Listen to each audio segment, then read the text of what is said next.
Camera Control is a new button on all iPhone 16 and later models.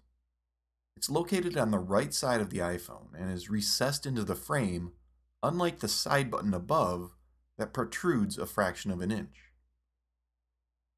The Camera Control button can launch the camera app, be used as a shutter button to take photos or videos, and it can be utilized to select and adjust camera settings like exposure, depth, zoom, cameras, style, and tone using swipe gestures. It's both pressure and touch sensitive. To use it to launch the camera app, we just need to press the camera control button firmly until you feel or hear a click. To take a photo, make the same press with the camera app open. It's easy to do this with the iPhone held vertically or horizontally in one hand. If needed, use your other hand to stabilize.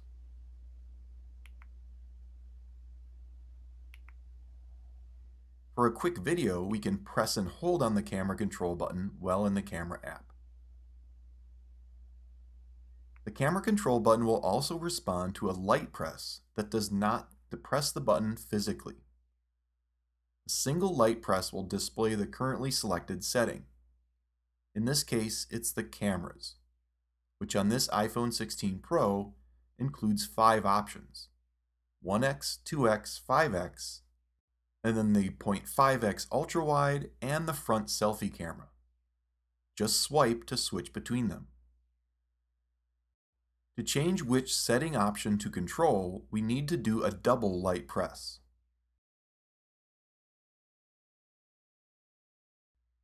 Now I can swipe between the 5 settings options. To select one of these, light press again. And to take the shot, do a full press of the button. It will take some practice to get used to using the light press for settings.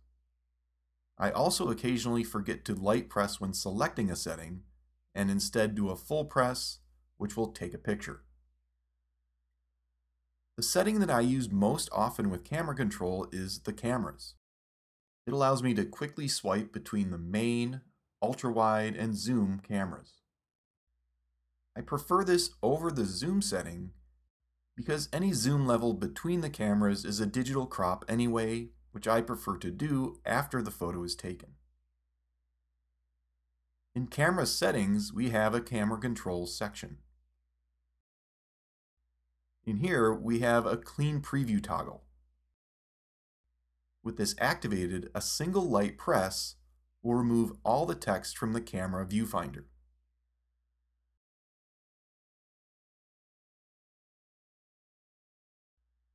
Next, we can switch to do a double full press to launch the camera.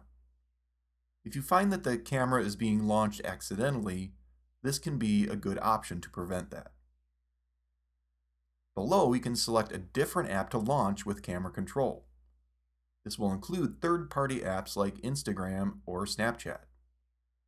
Notice that we can also disable the camera control button by selecting none. I'll switch to Instagram, and now a full press on the camera control button launches the Instagram camera. I'm going to switch that back to the camera app here in settings. If you often use your iPhone as a camera and using a physical shutter button is more comfortable, the camera control button might become the primary way that you take photos and videos.